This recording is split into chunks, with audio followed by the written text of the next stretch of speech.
우리가 예수님을 믿고 하나님의 자녀가 된 사람들을 새로운 피조물이라 이렇게 고린도후서에서 말씀을 합니다. 새로운 피조물이다. 이전의 모습과는 완전히 다르다라는 그런 의미가 아니겠습니까? 예수를 믿고 거듭난 하나님의 사람들은 하나님의 성품에 참여할 수 있는 영적인 DNA가 있다라는 것을 의미합니다. 그래서 우리가 하나님의 성품, 이 신성한 성품에 참여할 수 있지만 우리가 그것을 깨닫지 못하고 우리는 할 수 없어 하면서 자꾸 포기하려고 하는 우리들의 모습 가운데 베드로 사도를 통해서 우리에게 권면을 하고 있는 겁니다. 이 신성한 성품에 대해서 그 출발은 믿음이었습니다.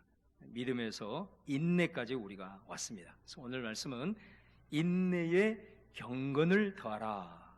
이 대목을 오늘 여러분과 함께 말씀을 나누기를 원하는데, 여기서 보면 경건이라는 신성한 성품이 나옵니다. 이 경건이 무슨 의미일까? 우리가 신약 성경에 보면 이 경건이라고 하는 말이 집중적으로 나오는 대목이 있습니다. 이 경건은 복음서로 시작되는 앞부분에는 거의 나오지 않습니다. 저 뒤쪽 목회서신, 그러니까 디모데전서, 디모데후서, 디도서, 그리고 야고보서부터 요한계시록 직전에 있는 유다서까지, 이것을 우리는 공동서신이라고 합니다. 바로 이 부분에 경건이라는 말이 거의 집중되어 나타나고 있는 것을 알 수가 있어요. 왜 그러면 이 뒷부분에서 집중적으로 이 경건이라는 말이 나올까? 거기는 다 이유가 있는 것입니다. 예수님이 이 땅에 오셔서 하나님의 나라의 복음을 전하시고 그리고 이제 십자가 돌아가시고 부활 승천하시고 오순절날 성령이 오셨습니다. 성령이 오심으로써 교회가 세워졌습니다. 그래서 이 초기 교회가 세워지는 그 시점에서 교회가 가장 싸워야 될 것이 뭐였느냐면 사실은 유대교였습니다. 구약을 근거로 하는 이 유대교, 이것과 끊임없이 싸워야만 했습니다. 왜냐하면 예수님은 우리에게 복음을 선포하신 거예요. 복음의 핵심이 뭐예요? 우리가 하나님으로 받는 구원은 예수로 말미암은 은혜다. 은혜. 이게 복음의 핵심이거든요. 그런데 자꾸 유대교에 속한 자들이 세워진 교회에 와가지고 뭐라고 미혹을 하냐면 예수만 가지고는 안 된다는 거예요. 은혜만 가지고는 안 된다는 거예요. 자꾸 행위를 강조하고 자꾸 뭔가를 거기다 추가하고 뭔가가 있어야 되고 뭔가를 해야만 조건을 거는 이런 모습과 사실은 초기 교회는 끊임없이 싸워야만 했습니다. 그 내용이 집중적으로 담겨 있는 성경이 바울서신입니다. 바울서신에 보면 오직 구원은 예수 그리스도로 말미암은 의, 그 하나님께서 우리에게 무조건적으로 베풀어 주시는 은혜, 이것이 사실은 핵심이거든요. 그래서 이 바울서신을 통해서 유대교와 끊임없는 논쟁을 통해서 이 복음 위에 서 있는 교회를 이제 세워가게 된 겁니다. 그래서 이제 교회가 세워지고 또 교회가 이제 점점 이제 정비가 되어지고 그러다 보니까 직분도 세우고 제도화가 되어지고, 그래서 이제 이 세상 속에 이제 뿌리를 내리게 되었. 그 상황에서 또 하나의 벽을 넘어야 되겠습니다. 그게 뭐냐면 세상 속에 교회가 세워지다 보니까, 그리고 교회를 통해서 성도들이 세상 속에서 살아가게 되잖아요. 그러다 보니까 그 새 속의 물결과 다시 한번 부딪힐 수밖에 없는 상황에 직면하게 된 거예요. 여러분, 세상의 문화, 또 세상에서 통용되는 여러 가지 가치들이 있는데 그 가치들이 때로는 하나님의 말씀의 기준과 비교를 했을 때 복음적이지 못한 가치들이 있잖아요. 성도들이 그 새 속의 가치를 넘지 못하고 이제 무너지는 이제 이런 상황이 오게 된 거예요. 유대교와의 싸움에서 복음을 지켜냈는데 이제 복음을 세상 속에서 생활화해야 되는 시점에서 이 성도들이 세상으로 들어가면 다 무너지는 거예요. 이게 무너질 수밖에 없는 게 뭐냐면 세상은 물질 그리고 힘의 논리를 근거하고 있기 때문에 이 부분을 가지고 몰아치게 되면 참 힘든 것입니다. 그래서 이런 시대적인 상황에서 이제 교회가 세워지고 이 교회를 통해서 하나님의 백성들이 세상 속으로 들어갔을 때에 우리가 어떻게 살아가야 될 것인가 라는 이 시점에서 목회 서신 그리고 공동 서신이 기록이 되었기 때문에 이 부분 속에서 특별히 경건을 강조를 하는 것입니다. 디모데후서 3장 5절 말씀을 보면 이런 말씀이 있어요. 경건의 모양은 있으나 경건의 능력은 부인하니 이 같은 자들에게서 네가 돌아서라. 방금 말씀드린 의미입니다. 여기서 경건의 모양이라고 하는 것은 교회 안에 우리가 함께 모여 있을 때는 나름대로 하나님 앞에 좀 구별된 사람 같거든요. 우리가 모여서 예배하고 또 하나님께 봉사하고 섬기고 또 이곳에서는 늘 말씀으로 서로 교제하고 이런 경건의 모습이 보이는 거예요. 그런데 삶으로 들어가니까 이 경건의 모습이 전혀 나오지를 않는 거예요. 이게 경건의 능력을 부인한다라는 말씀의 의미예요. 또 같은 공동서신인 야고보서 말씀에 보면 경건을 이렇게 규정을 해요. 1장 27절 말씀에 보면 하나님 아버지 앞에서 정결하고 더러움이 없는 경건은 곧 고아와 과부를 그 환난 중에 돌보고 또 자기를 지켜 세 속에 물들지 아니하는 그것이니라. 경건을 두 가지로 말씀을 하는데 특별히 후반부를 보면 자기를 지켜 세 속에 물들지 아니하는 것, 이게 경건이라고 말씀을 하고 있다는 거예요. 그럼 경건이 뭐냐? 답이 나오는 거예요. 정의가 나오는 거예요. 성경에서 말하는 경건은 교회 안에서 말고 세상 속에서 끊임없는 세속화에 직면을 하면서 그 세속화에 내가 영향을 받아서 세상적인 방법으로 살아가는 것이 아니라 거기에 휘둘리지 아니하고 그 속에서도 하나님의 말씀을 붙들고 살아가는 삶, 이거를 경건이라고 하는 겁니다. 자, 그런데 우리가 경건이 그러면 세속에 물들지 아니하는 것이다 이렇게 생각을 하게 될 때 우리가 한 가지 오해하는 게 하나 있습니다. 그 오해가 뭐냐면 그럼 내가 세속에 물들지 않기 위해서 세상과 단절해야 되겠구나 이렇게 생각하는 경향이 있습니다. 마음은 순수할 수 있어요. 왜? 내가 세속화되어서는 안 되잖아요. 그래서는 이 세속적인 것을 보지도 말고 그리고 접촉하지도 말고 하면서 담을 딱 쌓는 것. 자, 이것이 과연 복음적이냐? 아니다라는 거죠. 예수님을 한번 보세요. 우리 예수님처럼 하나님과의 관계 속에서 그리고 경건하신 분이 어디가 있어요? 예수님이 가장 경건하신 분이잖아요. 그런데 예수님의 별명이 뭡니까, 여러분? 예수님은 죄인과 세리의 친구예요. 이 예수님의 별명이란 말이죠. 그 말은 무슨 말이냐면 예수님은 세상에 들어가서 많은 사람을 만날 때 죄인들을 배척하거나 부정한 자들에게 선을 긋는 게 아니라 그들과 어울렸단 말이에요. 그래서 이 구약의 전통을 가지고 있는 서기관 바리새인들이 죄인들의 친구다, 장녀들과 어울리네, 세리들과 어울리네, 그래가지고 아주 모욕적인 별명을 붙여줬는데 예수는 죄인과 세리의 친구다 이렇게 별명을 붙여준 거예요. 사실 맞습니다. 우리 예수님이 그렇게 살았거든요. 얼마나 경건하신 분이고 하나님 앞에 신실한 분이었습니까? 그러나 예수님은 절대로 세상과 담을 싸지 않았어요. 그리고 오히려 죄인들과 어울리고 또 그들에게 손을 내밀고 그들과 함께했던 것을 보게 됩니다. 예수님이 왜 그랬을까요? 예수님은 복음의 능력을 아는 분이었어요. 복음이 얼마나 힘이 있는가를 그 스스로 알고 있기 때문에 세상과 담을 싸는 것이 아니라 오히려 세상 속에 들어가서 그들과 함께 할 수 있었다라는 것입니다. 여러분, 제가 한번 여러분에게 한번 질문을 한번 해보겠습니다. 자, 여러분들이 세상에 살아갈 때에 친구를 만났습니다.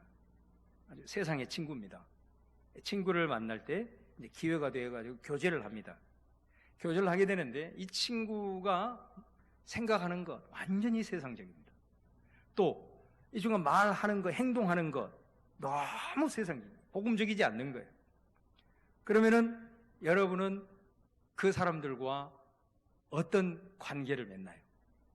혹시 여러분 가운데 이 사람과는 가까이에서는 안 되겠구나, 내가 일 때문에 아니면 어느 정도 선을 그어야 되겠구나, 내가 이 사람과 가까이 하게 되면 내가 물들 수 있겠구나, 혹시 여러분 이런 생각을 하고 계시는가요?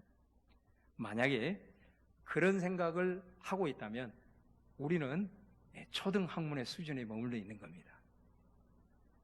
이게 잘못됐다는 게 아닙니다. 그런 생각을 하면서 세상에서 살아가고자 한다면 여러분은 교회를 통해서 더 훈련 받으셔야 됩니다. 복음으로 무장해야 됩니다.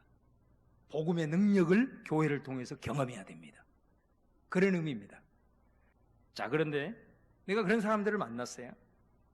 그런데 내 마음속에 너는 이제 끝났다, 너는 나를 만난 이상 이제는 변화되고 말 거야, 내가 복음이 뭔가를 너에게 보여줄게, 이런 마음이 내 안에서 일어난다. 그 사람은 복음의 수준에 도달한 사람입니다. 적어도 그 사람은 복음의 능력을 체험해 본 사람입니다. 복음의 능력이 얼마나 위대하다는 것을 아는 사람입니다. 그렇기 때문에 그 사람들과 관계를 끊는 게 아니라, 내가 너에게 영향을 받는 게 아니라, 나는 어떤 모습으로든 복음의 능력을 너에게 영향을 끼칠 것이다, 자신감이 있다는 거예요. 할렐루야. 우리 성도들도 이런 복음의 사람들 될 수 있기를 주님의 이름으로 축원합니다. 이게 경건이란 말이에요. 경건. 교회 안에서의 신실한 모습이 세상으로 들어가서 그곳에서도 주의 말씀을 붙들고 살아가면서 사람들과 어울리면서도 내가 영향받을 것을 두려워하면서 담을 쌓는 것이 아니라 그들에게 영향을 끼칠 것에 대한 복음의 능력으로 무장되어 있는 사람, 이게 바로 경건한 사람의 의미다라는 것입니다. 여러분, 우리 지난 시간에 로마서 5장 3절 4절 우리 추수감사주일 때 이 말씀 함께 나누었잖아요. 다만 이뿐 아니라 우리가 환난 중에도 즐거워하나니 이는 환난은 인내를, 인내는 연단을, 연단은 소망을 이루는 줄 알미로다. 여러분, 이 말씀에 보면 환난이 우리에게 옵니다.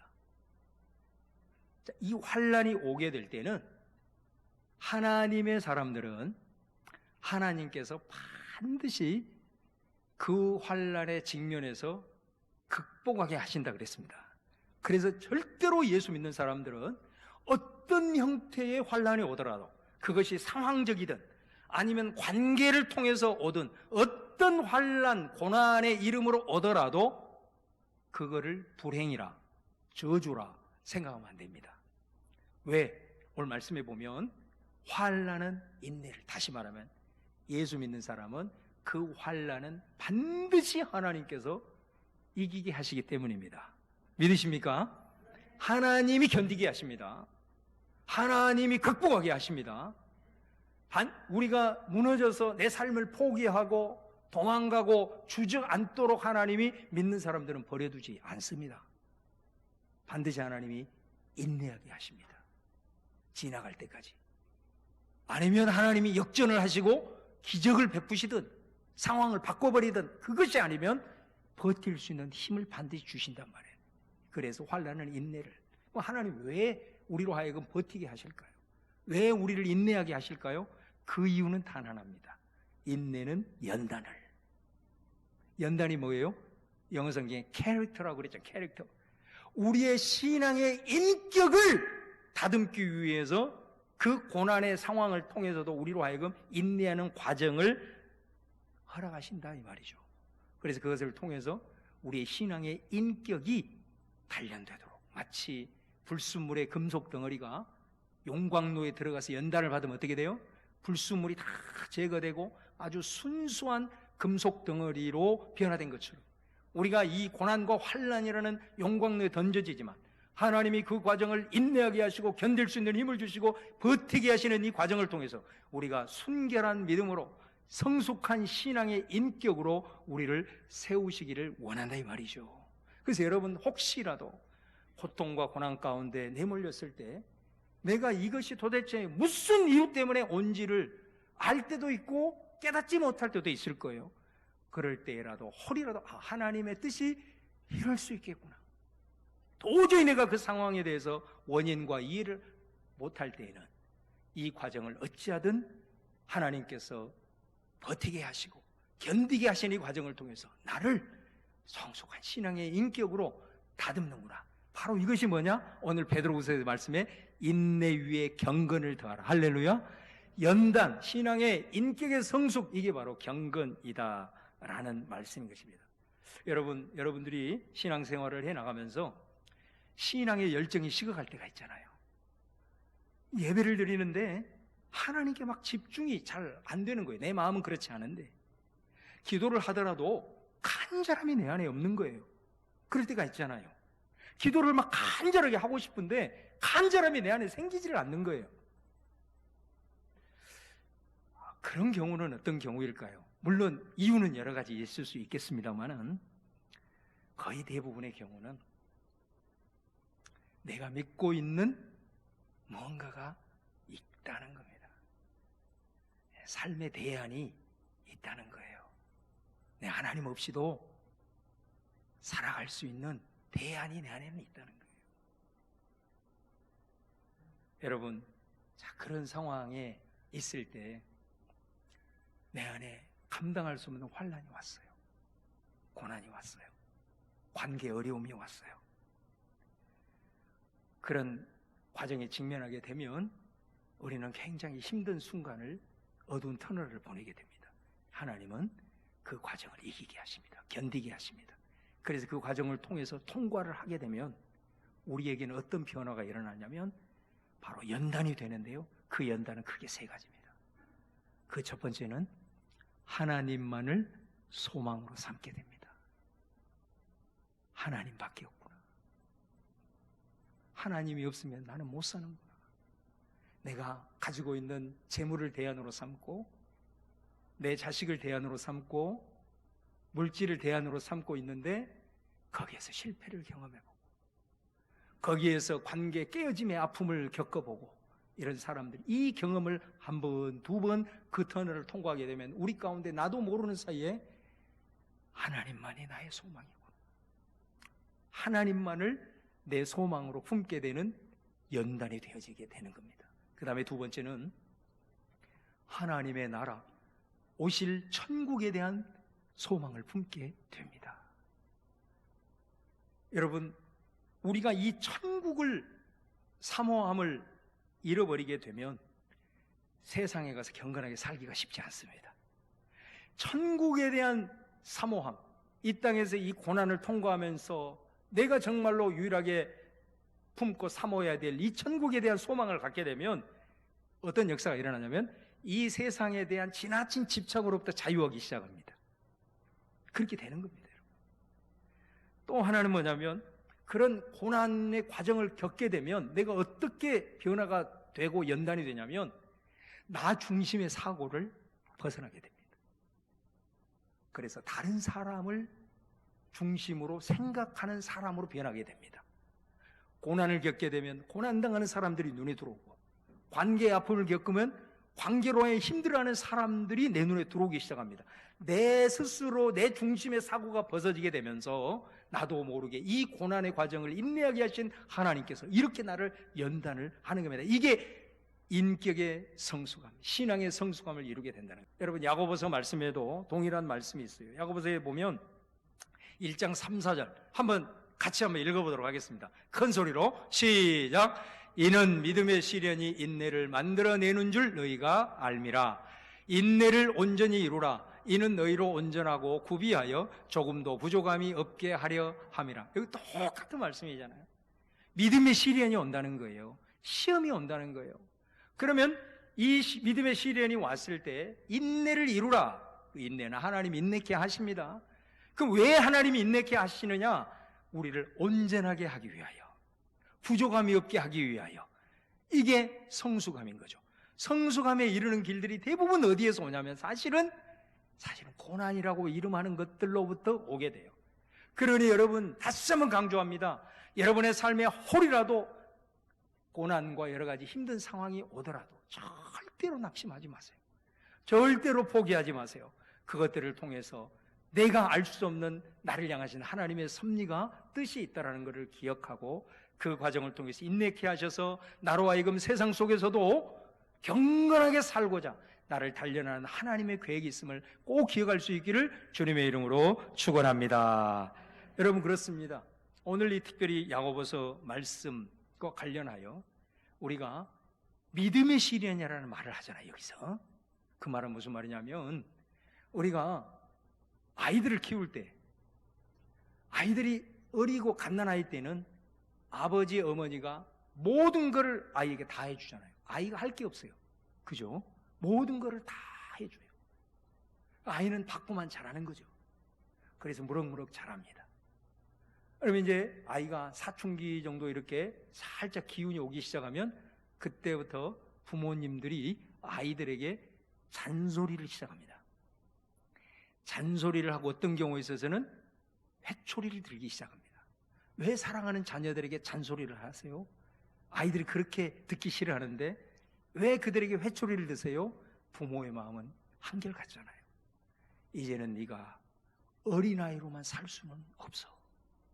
이제는 네가 선택한 것에 대해서 스스로 책임질 수 있는 이제 자라남이 필요해. 그 마음이 있기 때문에 부모님들이 잔소리를 하는 거고 회초리를 드는 거지 않습니까? 바로 그와 같습니다. 우리가 예수님을 믿게 되면 그 사람은 교회 공동체 안에 들어오게 됩니다. 교회 공동체 안에 들어오면 거기에서 하나님의 은혜를 경험합니다. 하나님의 사랑을 경험합니다. 그리고 성도들을 통해서 믿음이 연약한 지체들에게 우리가 도와주고 배려하고 믿음으로 잘 세워가도록 그를 품어주고 안아주고 이렇게 하죠. 그런데 그 과정이 살짝 가게 되면 신앙의 사춘기가 오게 됩니다. 신앙의 사춘기가 일종의 성장통이잖아요. 다시 말하면 교회 안에서 뜻하지 않는 시험이 올 수 있습니다. 여러분, 이걸 분명히 아셔야 됩니다. 그 신앙의 성장통은 나를 하여금 세상에 나가서 경건하게 살고자 하는 하나님의 연단이 시작이 되는 겁니다. 그래서 교회는 사랑이 필요하고 또 이것을 통해서 우리가 하나님의 은혜를 충만히 경험하는 것인 동시에 여기에는 우리로 하여금 테스트를, 그래서 하나님의 사람으로 훈련을 받고 인격의 연단이 되고, 그래서 결국은 교회를 세우신 궁극적 목적, 우리로 하여금 세상에 가서도 단단해져서 어떤 상황, 어떤 사람을 만나더라도 흔들리지 아니하고 복음의 정신을 펼칠 수 있는 경건한 사람으로 세워가기 위한 우리를 향한 하나님의 궁극적인 목적이 있기 때문에 때로는 교회 안에서도 믿음의 시련이 올 수가 있는 거예요. 여러분, 우리 성도들 중에 그런 가운데 있는 분들이 있을 수 있어요. 그랬을 때 여러분 어떻게 하시겠습니까? 도망간다고 문제가 해결되는 게 아닙니다. 도망가고 피한다고 해서 해결되는 게 아닙니다. 그 경우는 오랜 시간이 흐르고 다시 회복이 되잖아요. 어떤 모습으로든 다시 오게 되어 있습니다. 그래서 주님의 인내하게 하시는 그 능력을 신뢰하고 그 부분을 넘어서야 됩니다. 통과해야 됩니다. 그래야만 그 과정을 통해서 아까 얘기했던 세 가지로 단련이 되어서 우리는 결국 세상에 나가서도 경건한 하나님의 사랑으로 살 수가 있는 것입니다. 사랑하는 여러분, 여러분 가운데 어떤 상황에 있는지, 믿음이 연약한 지체들, 또 신앙의 성장통과 사춘기를 경험하는 지체들, 어떤 상황인지 모르나 교회는 하나님의 사랑과 은혜를 경험하는 동시에 세상을 위한 하나님의 강력한 연단과 훈련이 있는 곳임을 우리가 기억하면서, 말씀을 배운다고만 훈련되는 게 아니고 관계 속에서 여러 가지 사역에 직면하면서 어려운 과정과 믿음의 시련을 통해서도 바로 우리를 단련하셔서 하나님의 거룩한 경건의 사람으로 세운다는 사실을 기억하면서 무럭무럭 자라 어떤 상황 속에서 흔들리지 않는 경건한 하나님의 사람들 다 될 수 있기를 주님의 이름으로 축원합니다.